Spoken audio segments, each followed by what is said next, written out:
Hello again, patient poetry peeps. Filet mignon coming to you from the studio of medium rare poetry. And yes, I know it's been a minute, but my beautiful wife, Filet Mignon, and I have been away on a little holiday in our caravan to escape the winter chills of southeast Queensland.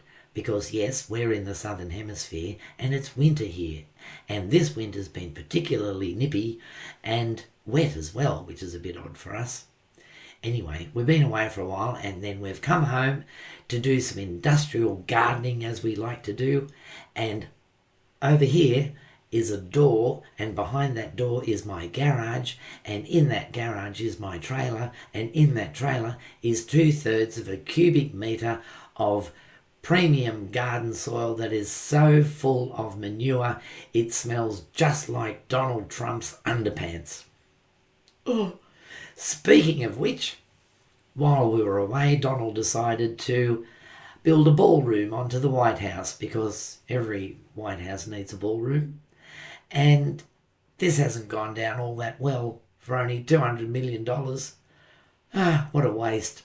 Anyway, one would have to write a poem about that, and that is just what I've done. So today I present to you big, beautiful balls. Big, beautiful balls by Filet Mignon. The king of infidelity was feeling quite the pinch. His history with the Geoffrey would not spare the man an inch. So, true to form, the master of all lies and misdirection decided on a strategy of moron mass deception. He'd paved the famed rose garden with cold concrete and some steel to save his fave fox vixens getting bogged in their high heels.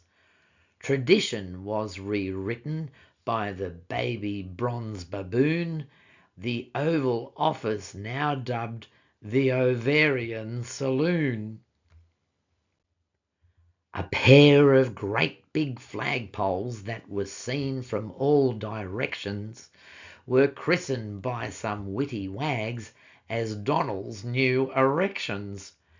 The pesky press would need to focus on another totem.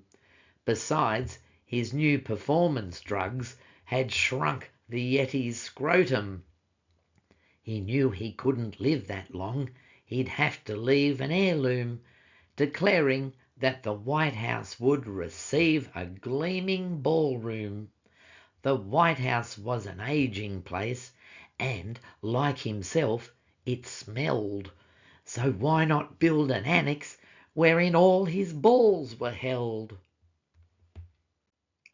The man whose dancing prowess ran to rocking on his platforms, fist pumping like a choo-choo train, which made absurd an art form, and music was his newfound love, embraced the village people, arousing his internal pulse sent ringing like a steeple. At just 200 million, the taxpayer would be pleased. He wouldn't pay the builders, and he'd pocket all the fees. And Congress had just passed his bill, the billionaire bloat booster, so he could skim the cream off thus to fluff this feathered rooster. The plans were fast-tracked, no red tape.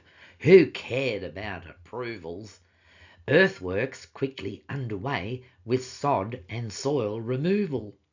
The pristine grounds were transformed into muddy piles of dirt. The founding fathers frowned to feel their sacred land was hurt. The day the concrete base was laid, their good work was undone. A downdraft blew it far and wide, thanks due to Marine One. The White House now resembled some grey spattered whole grain toast, because the orange pervert drove his chopper way too close. Tarnished windows ruined for the powerful within, their view obliterated of the Stadium of Sin. This was the latest nickname for the home of Donald's balls, where oligarchs could party for some crypto cashed-up calls. The project was completed in 2 years, rushed from the start.